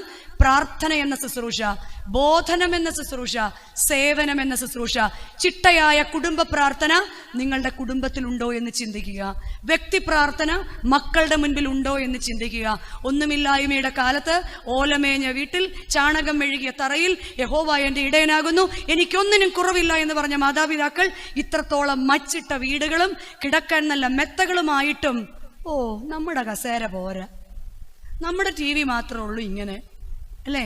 ഇങ്ങനെ പരാധീനതകളും കുറവുകളും മാത്രം പറയുമ്പോൾ ഓർക്കുക, വ്യക്തിപരമായ പ്രാർത്ഥനയിൽ മക്കളുടെ മുൻപിൽ എനിക്ക് മാതൃകയാൻ സാധിക്കുന്നുണ്ടോ? ചിട്ടയായ കുടുംബ പ്രാർത്ഥന, സീരിയലുകൾക്ക് വേണ്ടി ടൈം അഡ്ജസ്റ്റ് ചെയ്യുന്ന കുടുംബ പ്രാർത്ഥനയല്ല, ചിട്ടയായ കുടുംബ പ്രാർത്ഥന. എൻ്റെ മക്കളെ കൂടെ ഇരുത്തി പ്രാർത്ഥിക്കുവാൻ എനിക്ക് സാധിക്കുന്നുണ്ടോ? പ്രാർത്ഥിക്കുന്ന പായിൽ കൂടെ മത്സര. ഈ പാട്ടാ ഞാൻ പാടുന്നതെന്ന് അവൻ പറയുമ്പം അല്ല ഇതാ പാടുന്നതെന്ന് അവള് പറയും. എന്നിട്ട് എന്ത് ചെയ്യും? രണ്ടുപേരോട് ഒരുമിച്ച് പാടും 2 പാട്ട്. അപ്പൻ എവിടെ നിൽക്കുന്നേ ഉള്ളൂ? കവലേര വാതുക്കൽ നിൽക്കുന്നുള്ളൂ. പാട്, ഞാൻ വന്നോളാം. ആര് പാടാൻ? നമ്മൾ പാടേണ്ട. അപ്പൊ അമ്മ എന്തു പറയും? പിന്നെ എനിക്കാണോ നേരം? ഞാൻ ഈ കടൂടെ വറുത്തിട്ട് വരാം. പിള്ളേരെ നിങ്ങൾ പോയിരുന്ന് പാടട പിള്ളേരെ. നമ്മൾ പാടിയില്ലെങ്കിലും സ്വർഗത്തിൽ പാടാൻ കൊടാനുകോടി മാലാഖമാരുണ്ട്. നമ്മൾ പാടിയില്ലെങ്കിൽ നമ്മൾ നശിക്കുന്നത് ആരാന്നറിയോ? നമ്മൾ പാടിയില്ലെങ്കിൽ നശിക്കുന്നത് ആരാണ്? ഇത് കണ്ടു വളരുന്ന പുതിയ തലമുറ. അതുകൊണ്ട് പ്രിയമുള്ളവരെ, 2022 എന്ന് പറയുന്ന മഹാവർഷത്തിലേക്ക്, ഈ വലിയൊരു ഭീകരമായ രോഗങ്ങളെയൊക്കെ അതിജീവിച്ച് കടക്കുവാൻ ഇന്നുവരെ ഭാഗ്യം തന്നവരാണ് നമ്മൾ. അധികമായി തന്നവനോട് അധികമായി ചോദിക്കുന്ന ദൈവത്തിന്റെ മുൻപിൽ ഒരിക്കൽ നിൽക്കുമ്പോൾ, അപ്പൻ എന്ന നിലയിൽ നീ നീതി പുലർത്തിയോ എന്ന് കർത്താവ് ചോദിക്കുമ്പോൾ, ഉവ്വ് കർത്താവേ, ഇതാ എൻ്റെ ജീവിത പങ്കാളിയും മക്കളും എന്ന് സാക്ഷിക്കാൻ സാധിക്കണം. അമ്മ എന്ന നിലയിൽ, ഭാര്യ എന്ന നിലയിൽ, മകൾ എന്ന നിലയിൽ നീതി പുലർത്തിയോ എന്ന് ചോദിക്കുമ്പോൾ, ഉവ്വ് കർത്താവേ, ഇതാ എൻ്റെ സങ്കടത്തിന്റെ ഭണ്ഡാരം എന്നല്ല കർത്താവിനോട് പറയുന്നത്, നീ തന്നതല്ലാതെ എനിക്കൊന്നുമില്ല. നീ തന്ന ഭർത്താവിനെ ആയിരിക്കുന്ന അവസ്ഥയിൽ, നീ തന്ന മക്കളെ ആയിരിക്കുന്ന അവസ്ഥയിൽ, പിന്നെ മക്കളോട് പറയാനുള്ളത് മാതാപിതാക്കളെ ബഹുമാനിക്കുക എന്നത് സകല കൽപ്പനകൾക്കും മേലെയുള്ള കൽപ്പനയാണ്. കുരിശിൽ കിടക്കുമ്പോഴും യേശു തമ്പുരാൻ എന്താ പറഞ്ഞത്? ഇതാ നിന്റെ അമ്മ എന്ന് പറഞ്ഞ് അമ്മയെ സ്നേഹിക്കുന്ന ഒരു പുത്രനെ കാണാൻ സാധിക്കും. ഫോണൊന്ന് താത്തു വെക്കാൻ പറയുമ്പം ഈ മമ്മി അല്ലേലും ഇങ്ങനെയാണോ പറയുന്നത്? എൻ്റെ മമ്മിക്ക് സ്റ്റാൻഡേർഡ് കുറവാ. ഞാനേ ഉള്ളോ പബ്ജി കളിക്കുന്നത്, ഞാനേ ഉള്ളോ ക്ലാൻ കളിക്കുന്നത്, ഞാനേ ഉള്ളോ ക്ലാഷ് ഓഫ് ക്ലാൻ കളിക്കുന്നത്, ഫ്രീ ഫയർ കളിക്കുന്നത് ഞാനേ ഉള്ളോ? ഈ മമ്മി മാത്രം എന്താ ഇങ്ങനെ? അല്ല, ബാലൻ നടക്കേണ്ട വഴി നടക്കണം. മാതാപിതാക്കളെ അനുസരിക്കണം. അപ്പന്റെ ഹൃദയം നീറുവാനോ അമ്മയുടെ കണ്ണ് നിറയുവാനോ ഇടവരുത്തിയാൽ ദൈവത്തിൽ നിന്ന് അനുഗ്രഹം കുറയും. അമ്മയെ പ്രാകുന്നതിന്റെ കണ്ണ് മലങ്കാക്കകൾ കൊത്തുമെന്നാണ് വേദപുസ്തകം പഠിപ്പിക്കുന്നത്. അമ്മയോടും അപ്പനോടും സംസാരിക്കുന്നത് സൂക്ഷിച്ചു വേണം. നിങ്ങളുടെ വാക്കുകൾ കൃപയോട് കൂടിയതും ഉപ്പിനാൽ രുചി വരുത്തിയതുമായിരിക്കണം. അപ്പനെയും അമ്മയെയും കട്ടെന്തു വേണേലും നിങ്ങൾക്ക് മൊബൈലിൽ ചെയ്യാം, പക്ഷെ കക്കാൻ പറ്റാത്തൊരു ദൈവം മുകളിലുണ്ട്. പ്രവൃത്തിക്ക് തക്കവണ്ണം പ്രതിഫലം തരുന്നൊരു ദൈവം മുകളിലുണ്ട്.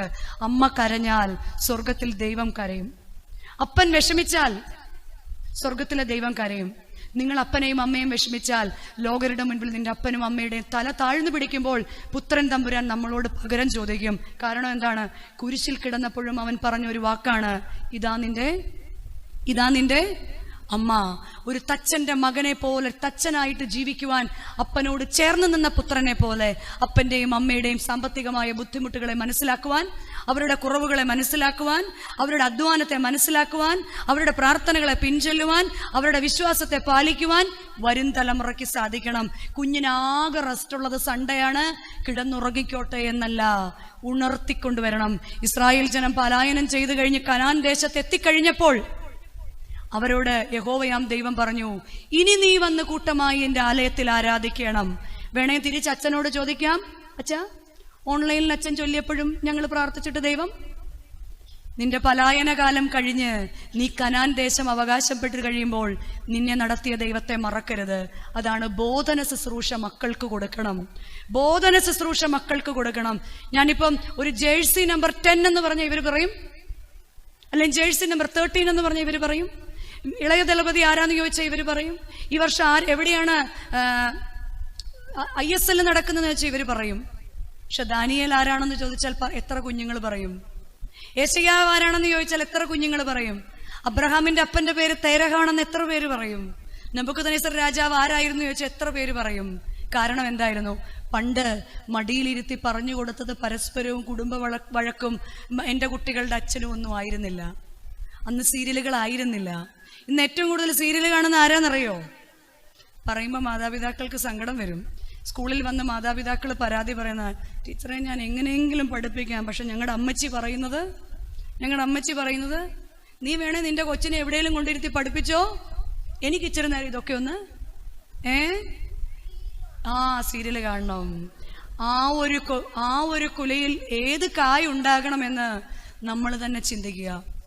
എൻ്റെ കുഞ്ഞുങ്ങളുടെ മുൻപിൽ ഒരു കണ്ണാടിയാ. ജീവിതം കണ്ണാടി പോലെയാണ്. കണ്ണാടിയുടെ പ്രത്യേകത എന്താ? കണ്ണാടിയിൽ നോക്കി ചിരിച്ച കണ്ണാടിയും നമ്മളെ നോക്കി ചിരിക്കും. കണ്ണാടിയിൽ നോക്കി ദേഷ്യപ്പെട്ട കണ്ണാടിയും നമ്മളെ നോക്കി ദേഷ്യപ്പെടും. ജീവിതവും അതുപോലെയാണ്. അഭിമന്യ തിരുമനസ്സുകൊണ്ട് മൂന്നാമത്തത് പറഞ്ഞു, ബോധന ശുശ്രൂഷ കഴിഞ്ഞ് സേവന ശുശ്രൂഷ. എൻ്റെ കുഞ്ഞുങ്ങൾ കാണുക മറ്റുള്ളവർക്ക് കൊടുക്കാൻ എനിക്ക് സാധിക്കുന്നുണ്ടോ? എൻ്റെ ദേവാലയങ്ങൾക്ക് എൻ്റെ വീതം കൊടുക്കാൻ എനിക്ക് സാധിക്കുന്നുണ്ടോ? ഇപ്പോഴും ചില്ലറ പൈസ ഇടുന്നവരുണ്ട്. ഈ ചില്ലറ പൈസയും കൊണ്ട് നിങ്ങൾ കടയിൽ പോയാൽ എന്തെങ്കിലും തരുമോ? ഈ ചില്ലറ പൈസയും കൊണ്ട് ലേസ് കിട്ടുമോ? ഈ ചില്ലറ പൈസയും കൊണ്ട് ഓട്സ് കിട്ടുമോ? പച്ചക്കറി കിട്ടുമോ? പിന്നെ ആർക്കിട്ട് കൊടുക്കുന്നതാണ്? ധർമ്മം കൊടുക്കേണ്ടവനല്ല ദൈവം. നീ മച്ച് തേച്ച ഭവനങ്ങളിൽ കിടക്കുമ്പോൾ ദൈവത്തിന്റെ ആലയം ഏതു വിധമായിരിക്കണം? ദശാംശം കൊടുക്കുന്നതിൽ, എനിക്കുള്ളതിന്റെ ദശാംശം ദൈവത്തിന് കൊടുക്കുന്നതിൽ ആര് കുറവ് വരുത്തരുത്? മാതാപിതാക്കൾ കുറവ് വരുത്തരുത്. കാരണം അതൊക്കെയാണ് ഇന്ന് നമുക്ക് എന്തെങ്കിലും ഉള്ളത്. ഇല്ലാത്തവനെ തേടി പിടിച്ചു കൊടുക്കണം. നോമ്പിന്റെ നമസ്കാരത്തിൽ നമ്മൾ ചൊല്ലുന്നുണ്ട്, ഇല്ലാത്തവനെ അന്വേഷിച്ച് ചെന്ന് അവന്റെ കാര്യാദികളെ നടത്തണം. കാരണം എന്താണ്? കൃഷിക്കാരൻ പണിയായുധവുമായി പണിസ്ഥലത്തെ അന്വേഷിച്ചു പോകുകയാണ്. പ്രിയമുള്ളവരെ, എൻ്റെ വാക്കുകളെ നിർത്തുകയാണ്. ക്രിസ്തീയ കുടുംബ ബന്ധങ്ങൾ 2 വ്യക്തികൾക്ക് ക്രിസ്തുവുമായിട്ടുള്ള ഉടമ്പടിയാണ്, ഇന്നു മുതൽ മരണം വരെ. അങ്ങനെയുള്ള ഒരു പുതിയ തലമുറ ഉണ്ടാക്കിയെടുക്കണമെങ്കിൽ, വിശ്വാസമുള്ള തലമുറ ഉണ്ടാക്കിയെടുക്കണമെങ്കിൽ പ്രാർത്ഥനയുള്ള മാതാപിതാക്കളാകണം. അവരുടെ മുൻപിൽ ജീവന്റെ വചനം പ്രമാണിക്കണം. അവരുടെ മുൻപിൽ പിറുപിറുപ്പും വാദവും കൂടാതെ സൂക്ഷിക്കണം.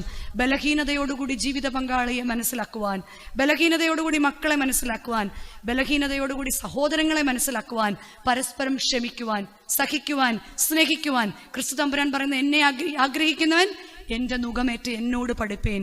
അപ്രകാരം ഈ വക്രതയും കൊട്ടവുമുള്ള തലമുറയുടെ മുൻപിൽ മാതൃകയുള്ളവരായി ജീവിപ്പാൻ ദൈവത്തിൻ്റെ പരിശുദ്ധാത്മാവ് ഓരോരുത്തരെയും സഹായിക്കട്ടെ എന്ന് പ്രാർത്ഥിച്ചുകൊണ്ട്, ആശംസിച്ചുകൊണ്ട് എൻ്റെ വാക്കുകളെ നിർത്തുന്നു. ദൈവം എല്ലാവരെയും അനുഗ്രഹിക്കട്ടെ. അനുഗ്രഹിക്കപ്പെട്ട ഈ പ്രഭാതത്തിൽ ഒരുമിച്ച് ഇത്രയും പേരെ കണ്ടതിൽ ദൈവത്തെ സ്തുതിക്കുന്നു. ദൈവത്തിന് കൊടാനുകൂടി സ്തുതി സ്തോത്രങ്ങൾ അർപ്പിക്കുന്നു. ആയതിന് അവസരം തന്ന ഏറ്റവും ബഹുമാന്യനായ വികാരി അച്ഛൻ, ബിനു അച്ഛൻ, അച്ഛനെയും കുടുംബവും, വളരെ ഞങ്ങളുടെ നല്ല സഹോദര ബന്ധം, അച്ഛനും ജിജോ കൊച്ചമ്മയും ഞങ്ങൾ നല്ലൊരു സഹോദര ബന്ധം പുലർത്തുന്ന കുടുംബമാണ്. അച്ഛനോടുള്ള പ്രത്യേക കടപ്പാടുകൾ അറിയിക്കുന്നു. ഈ പെരുന്നാളിൻ്റെ കമ്മിറ്റി, ഇടവകയുടെ ട്രസ്റ്റി സെക്രട്ടറി, മാനേജിംഗ് കമ്മിറ്റി അംഗങ്ങളെ, കർത്താവിൽ പ്രിയ അപ്പന്മാരെ, നിങ്ങൾ കുടുംബത്തിൻ്റെ തലയായിരിക്കട്ടെ. പ്രിയപ്പെട്ട അമ്മമാരെ, നല്ല ഹൃദയങ്ങളായിട്ട് നല്ല തലമുറയെ വാർത്തെടുക്കുവാൻ, സഭയ്ക്കും സമൂഹത്തിനും കൊള്ളാവുന്ന തലമുറയെ വാർത്തെടുക്കുവാൻ കർത്താവിൻ്റെ പരിശുദ്ധാത്മാവ് നമ്മുടെ എല്ലാ ഭവനങ്ങളെയും നയിക്കട്ടെ എന്ന് പ്രാർത്ഥിക്കുന്നു, ആശംസിക്കുന്നു. ഒത്തിരി പേര് വന്ന് മിണ്ടി, ഒത്തിരി പേര് കഥ കാണുന്നുണ്ട്, കഥ കേൾക്കുന്നുണ്ട്, മെർലിൻസ് നെസ്റ്റ് എന്നൊക്കെ പറഞ്ഞു. നിങ്ങളോടൊക്കെയുള്ള പ്രത്യേകമായ നന്ദിയും സ്നേഹവും കടപ്പാടും അറിയിക്കുന്നു. നിങ്ങളുടെ വിലയേറിയ പ്രാർത്ഥനയിൽ ഈ ഒരു ദിവസമെങ്കിലും ഞങ്ങളെയും ഓർക്കണമെന്ന് അപേക്ഷിച്ചുകൊണ്ട് എൻ്റെ വാക്കുകളെ നിർത്തുന്നു. എല്ലാവർക്കും ഇടവക പെരുന്നാളിൻ്റെയും എൽദോ പെരുന്നാളിൻ്റെയും എല്ലാവിധ ആശംസകളും. പുതിയ വർഷം അനുഗ്രഹത്തിൻ്റെ വർഷമായി തീരട്ടെ എന്ന് പ്രാർത്ഥിക്കുന്നു.